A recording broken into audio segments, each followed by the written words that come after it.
Yung kinabit po natin na ilaw mga sir, ito po yan, ano? Okay, MJ Lights Premium LED. Yun, no? Ito po yung mga ilaw natin mga sir. Yan, premium na premium po yan. Okay, ayun, no? Napakalaki na rin po ng lens yan. Mas maliit pero mas malakas.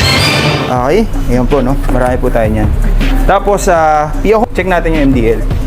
Mapapansin yung serie natin, maliwanag pa, pero yung MDL, ito po. Okay, napakalakas po yan mga sir. High and low, ayun, no?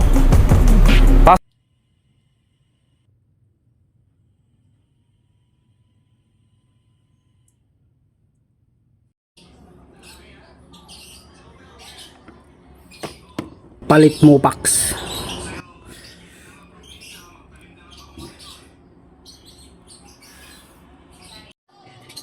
Tapos yung wiring natin, ito po.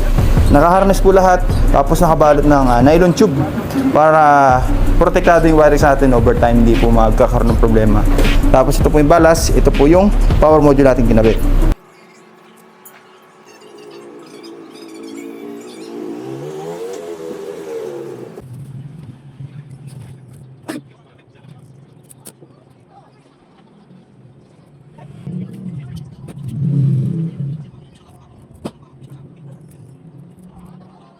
Kung mapapansin nyo mga sir, halos wala tayong makita mga kalat-kalat na wirings po rito, no?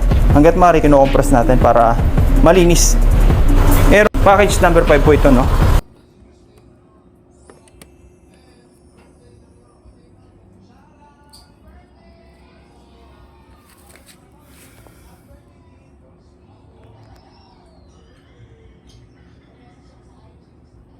Ito po yung stock headlight ng motor, sir. Ito po yung mini driving.